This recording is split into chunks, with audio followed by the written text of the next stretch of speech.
Hey everybody, David here with Red Horse Aviation. I'm here with Ben Cook, the owner of Hangar 24.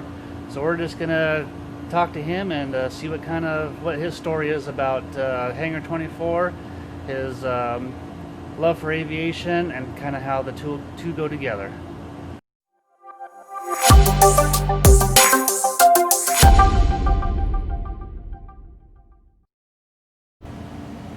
So hey Ben, this is so tell us about your story, a little bit about how you kind of put Hangar 24, how it got started, and your love for aviation.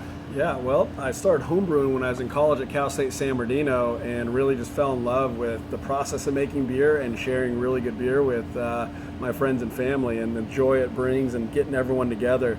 About the same time, I started getting my pilot's license, which is a lifelong dream of mine, and just hanging out at the Redlands Airport and the community involved there. Also, pilots love good beer. Oh yeah. And so obviously after flying. But eventually the two really started coming together at my buddy Kip Palmer's hangar, which is right over there, about 50 feet from us. And his hangar's hangar number 24. We'd all bring our friends and family, and we'd find a seat for you in an airplane if you showed up. We'd all go flying. We'd sometimes go in a big long line or just scatter about and just show people the joy of flying. After that, we'd land, put the planes away. We'd all wheel up our coolers. We'd barbecue. A lot of friends playing music, and we're singing along and drinking my home brews. And it was just such an amazing community experience, and it brought so much joy to so many people that I took my brewing professional, went to UC Davis for the Master Brewers program, worked for Anheuser-Busch at the Van Nuys plant, and ultimately opened up Hangar 24 in 2008, right across the street from actual Hangar 24. And you can sit here and drink beers, watch the planes coming and going, the aerobatic boxes across the street. We have an air show now, so we really blended not just aviation, but adventure in general. We have enduro bikes that ride in and out of here, Jeep clubs that meet here, so it's all about the adventures we share. Yeah, there's nothing wrong with that, especially. Yeah. I like your little thing you talked about there about after flying, of course, fly smartly. Right. Just like drinking and driving, can't do that. So 8 hours bottle the throttle. That's right. So putting airplanes away, it's like bringing a different side of a family together. Yeah. Putting airplanes away, cracking open some cold beers, barbecuing, have a good old time. That's the way it should be. Yep. Agreed. Bring your airplanes, whatever it is, Cessnas, Pipers, even vintage airplanes. Yep. Hey, that would be even cool. Everyone's invited. Everyone's invited. So tell us about like some of the stories on the back of your cans. Are those... Yeah, so like Orange Wheat is one of our first beers we brewed. It was a homebrew recipe that I brewed for many years before opening Hangar 24. And it's a tribute to what started this region. Southern California was started by the citrus, specifically the orange industry, the navel orange. And so brewed a homebrew with a lot of oranges in it and used the whole orange, which is very unique in the brewing industry, and ended up becoming our best-selling beer, and still is today, nearly 14 years later, our best-selling beer. So that's a tribute to the entrepreneurs of the time that started the citrus industry out here, and their pioneers. So we tell that story on the bottom Orange Wheat. Betty IPA is our next best-selling beer. It's a traditional West Coast IPA with some juiciness in it as well, and that's a tribute to all the folks that are going out to keep our freedom, the military. So specifically the folks flying B-17s, it tells a story of them going out and what are they fighting for. You're fighting for your wife, your daughter, all the people back home, and for each other, the person sitting next to you. And so Betty Grable is who we put on the side of the B-17, and she represents Americana and represents home and what we're fighting for. Yeah. So that's the story of Betty IPA. Beer for the veterans, right? Military guys. Yeah, nothing wrong with that. Obviously, if you guys don't know, I'm former Air Force myself, so I appreciate that. Thanks, Ben. Yeah. So you're saying the oranges that you use, are they the ones that are right here in the trees around you, or do you get them from out the city, the country? How does that? Yeah. So yeah, you likely drove past orange groves on your way here. All the oranges that go in orange wheat are grown within a 2-mile radius of the brewery. They're normally picked off the tree, fully pureed, and in the beer within less than 24 hours. Wow. So pluck in less than 24 hours from then, it's in the beer. Wow, that's really fresh. Yeah, super fresh. Super you can fresh. taste it. Oh yeah, I've had the orange wheat and I like it. I really like the orangey. It's smooth too. It's real light. Yeah, super light, It's easy super light. drinking, Yeah, but very citrus forward. So you obviously have your own airplane. It's in Hangar 24. Yeah. That's where I take the name came from. Well, yeah, the name came from Kip Palmer's Hangar Okay. 24. I happen to end up in Hangar 24 just by chance because it's available. It's not the original one, but it's kind of fun Okay, to have be in Hangar number 24. And you said you're a private pilot. Yep. And so what kind of airplane do you have? I have a TR Cessna. It's a Cessna 182, but it's a retractable, turbocharged. So it gets me to the various locations and different meetings, in relatively short order. Cruising at about 160 knots. It beats traffic in Southern California. Yeah, I love it. Even if it takes me longer with pre-flight and everything, yeah. I still would rather fly. Yeah, you can fly any day. Right. So like, besides going to, say you have a brewery out in Lake Havasu, Correct. and you fly to and from. Yep. You do that pretty often? Do you? I haven't this year, but normally it's, every other month. I'll Okay. fly out there. It's really as often as I can make it Okay. happen. So. And then when you do get a chance to fly, do you have any places you like to go for fun? Like any aviation stories you may have? I don't fly too much purely for fun.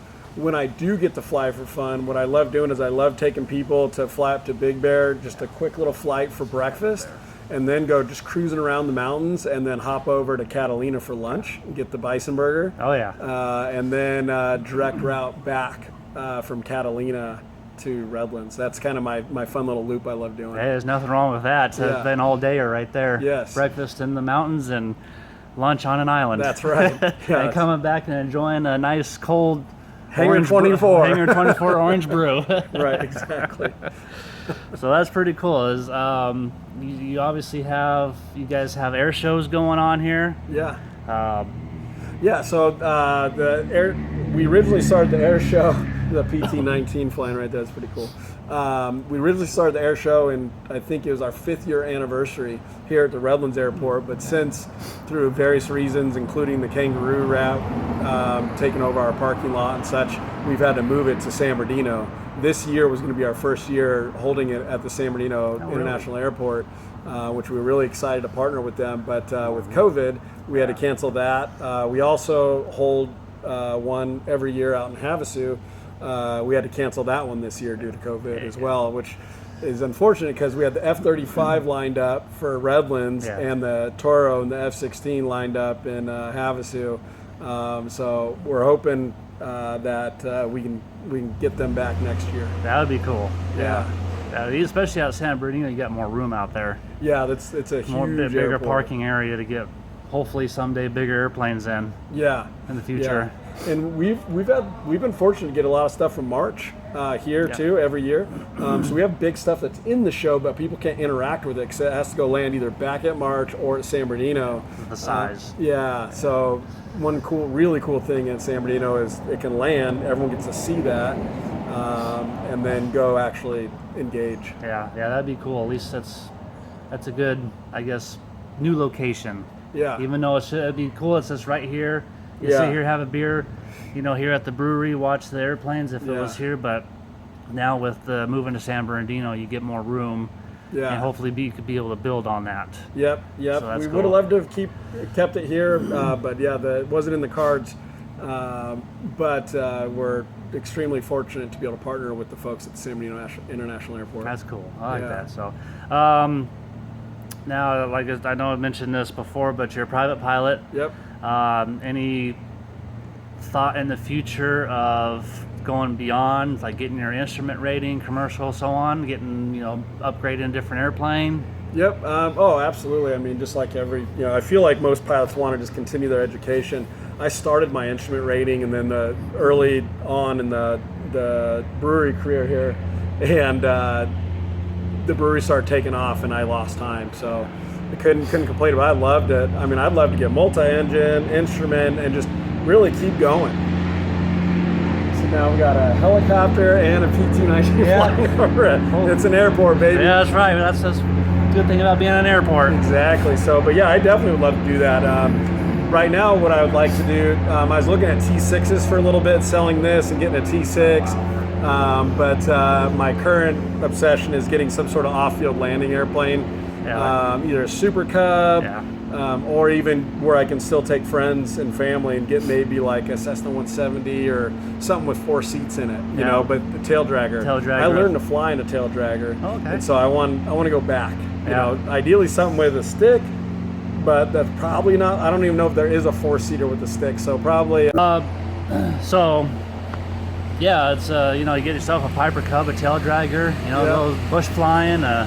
Maybe get some big balloon tires on it. That's the goal. Yeah, there's a couple people I know that are into that, and that always looked fun. Oh yeah, do you follow like Trent Palmer and all those guys? I think it's the Fat Tire Cowboys. Yeah. Those guys are having a blast, man. There's a buddy of mine, or he moved from Texas to Oregon, and he's got a tail dragger that he bought. Yeah. And I think he's getting ready to put some bigger, not like balloon tires, but bigger tires on it to land on river beds and sandbars out in the rivers. See, there. That looks like fun. Yeah, it does. It does. And I actually had the opportunity to do as a skydiving pilot, so I did that out in Colorado, in Glenwood Springs, just before you get to Aspen Ski Resort. That's really cool. Yeah, Jason, the VP of brewing here, is an avid skydiver. I think he has a C license, and he's a base jumper as well. Okay. So that's pretty cool. Yeah, so I did that, and I had the opportunity to go with the local mechanic there on the airfield and to do some cub flying up in the Rockies there, but that didn't happen, and I wish I was able to do it. Yeah, that's all just good flying. There's so much good flying around this area. Yeah. So that's good. So we're gonna. Cool. Well, this was Ben Ben Cook. He's the owner of Hangar 24, and had the opportunity to meet with him from. Great meeting you as well. Yep. So we'll go from there. Take a walk around the brewery a little bit. Get some, so you can see how these guys make this stuff. Do some brewing of some beers, and. Hopefully you should be able to hear the airplanes in the background. Again, we're right next to the Redlands Airport. Yep. So come check out Hangar 24. He has the location here, Lake Havasu and Irvine. That's their newest one, correct? Correct, just opened. And that's right in the flight path of John Wayne. Yep. So it's even perfect. Coming overhead all day. So even perfect. It's not next to the airport, but you can still see the airplanes flying over. Yep. So we'll go from there, and thanks, Ben, again. So have a good day, everybody. Thanks. Cheers.